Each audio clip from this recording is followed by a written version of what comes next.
Hello everyone, hope कि आप सब अच्छे होंगे।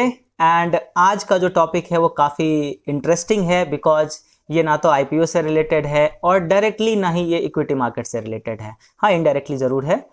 तो ये आज का जो टॉपिक है आप स्क्रीन पे देख रहे होंगे, यहाँ पे एक न्यूज़ जो मार्केट में अभी है रिलेटेड टू ईपीएफओ। जैसा कि आप जानते हैं कि ईपीएफओ ने रेट रिड्यूस कर दिया है 8.1%, जो कि एक निगेटिव न्यूज़ है बिकॉज ये हमारे आपके सबके सेविंग्स को बहुत ही बुरी तरह से इम्पैक्ट कर सकता है इन द लॉन्गर ड्यूरेशन।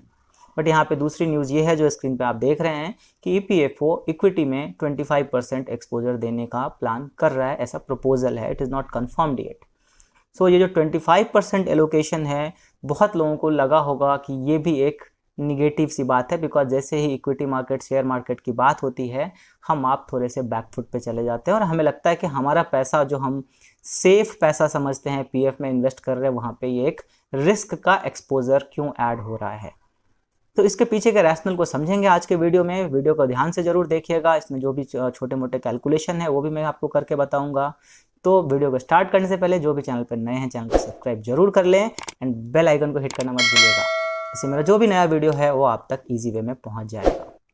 तो यहाँ पे आप इस रैशनल को समझिए कि अभी तक ईपीएफओ में क्या होता है। ईपीएफओ मतलब हम आप जो पीएफ में पैसा इन्वेस्ट करते हैं, चाहे हम सैलरी में कंपनी के थ्रू इन्वेस्ट करते हैं, खुद का कंट्रीब्यूशन करते हैं, या फिर हम पीएफ में सेल्फ कंट्रीब्यूशन करते हैं, may be tax saving purpose से, जो भी पर्पस रहता है।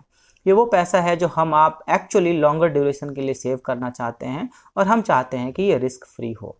But at the same time हमारी एक्सपेक्टेशन ये भी होती है कि यहाँ पे इंटरेस्ट हमें ज़्यादा मिले।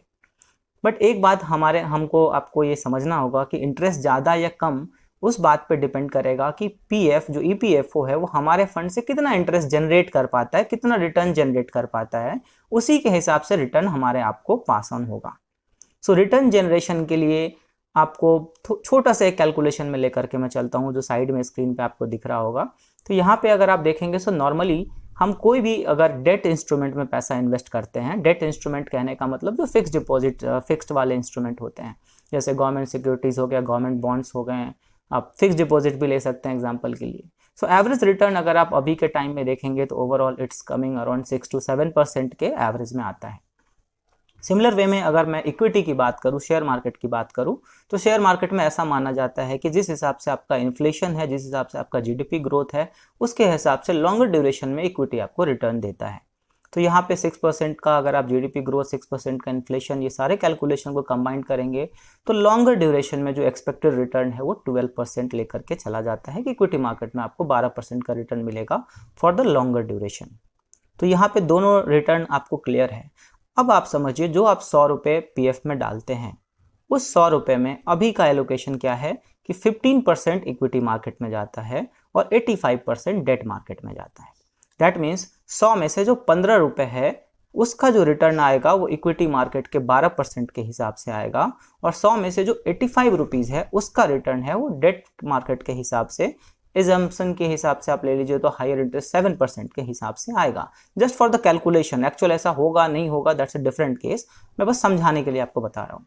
सो यहाँ पे अगर आप इंटरेस्ट कैलकुलेट करेंगे कि डेट से कितना इंटरेस्ट जनरेट कर पाती है ईपीएफओ, तो आपको यहाँ पे 85% अगर आपका कंट्रीब्यूशन है, दैट मीन 0.85 को अगर आप मल्टीप्लाई करेंगे 7% से, तो आपको वहाँ का इंटरेस्ट कंपोनेंट आएगा जो कि आपको आएगा 5.95%।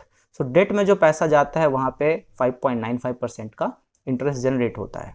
सिमिलर वे में अगर आप इक्विटी का कैलकुलेट करेंगे तो इक्विटी में आपका पैसा गया 15%, यानी कि 0.15 को अगर आप 12 से मल्टीप्लाई करेंगे तो इक्विटी एक्सपोजर वाले टर्म का आपको इंटरेस्ट कंपोनेंट आएगा जो कि आएगा यहाँ पे 1.8%।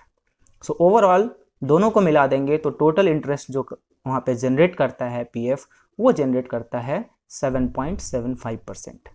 अब आप सोचिए कि गवर्नमेंट आपको दे रही है 8.1%, गवर्नमेंट वहाँ पे जनरेट कर पा रही है 7.75%।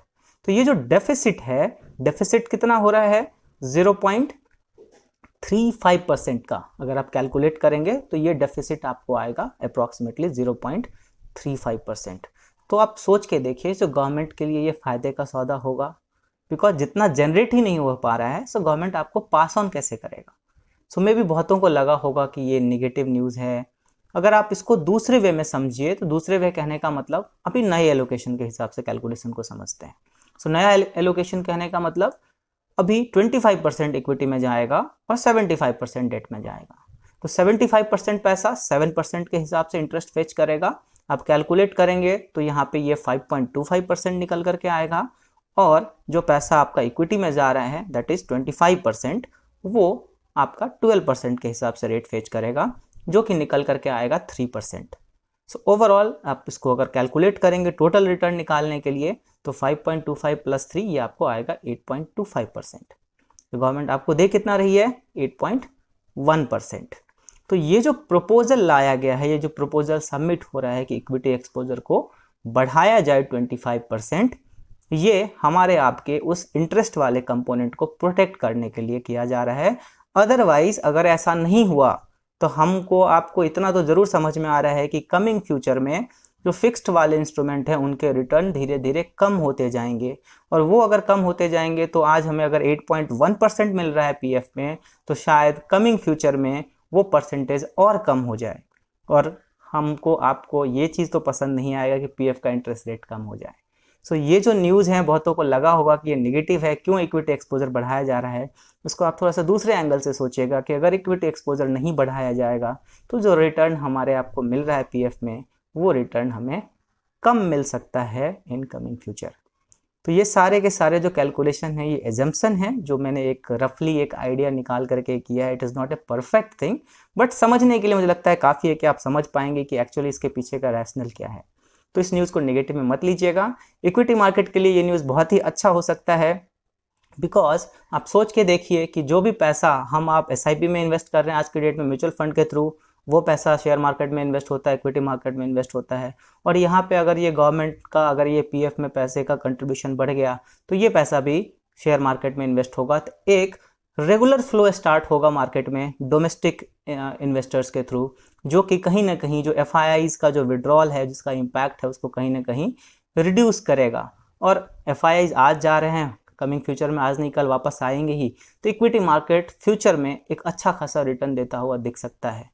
तो ये सारे न्यूज़ इसलिए मैंने बोला indirectly related to equity market भी है, बट डायरेक्टली रिलेटेड टू हमारे आपके सबके सेविंग से है। होप कि वीडियो आपको पसंद आया होगा। ऐसे और भी वीडियो के लिए आप चैनल को सब्सक्राइब जरूर कीजिएगा। वीडियो पसंद आए तो लाइक कीजिए और औरों के साथ भी शेयर कीजिए। बने रहिए मेरे चैनल पे, तब तक के लिए थैंक यू।